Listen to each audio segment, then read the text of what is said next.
Je m'appelle Benoît Duval de la ferme Au Sanitaire. On est situé à l'Assomption, dans Lanaudière, à 30 km au nord de Montréal. Nous produisons depuis maintenant 15 ans une cinquantaine de variétés de types de fruits et légumes certifiés biologiques par Écossaire Canada. C'est sûr qu'au niveau de la production de raisins, par exemple, on a eu des gels printaniers qui ont limité beaucoup la production de fleurs et donc de fruits. Ensuite de ça, dans les légumes racines comme les oignons, l'ail, les pluies du mois de juillet, on fait pourrir certains légumes.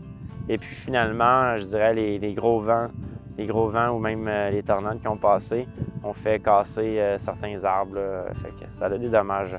Pour le froid, les gels, mettons, on utilise des toiles protectrices. On l'utilise d'ailleurs plus pour les légumes. C'est d'ailleurs grâce à ça qu'on a sauvé, mettons, des zucchini, des tomates et des concombres, j'en passe, là, au printemps.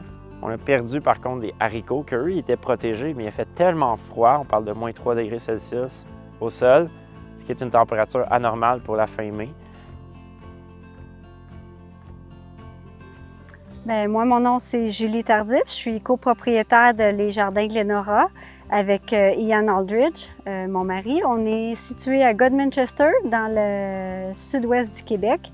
Et puis, on a commencé la compagnie en 2003 avec un modèle de panier. Puis après ça, on a migré vers un modèle hybride avec l'UFA puis des distributeurs. Les débuts de saison sont toujours très compliqués, puis pas juste cette année, mais dans les années passées aussi. Par exemple, ce printemps, bien, on a eu une gelée qui a duré longtemps, qui a affecté beaucoup aussi le monde des pommiers puis tout ça. On a eu de la grêle, plein d'épisodes de grêle qui sont arrivés à improviste.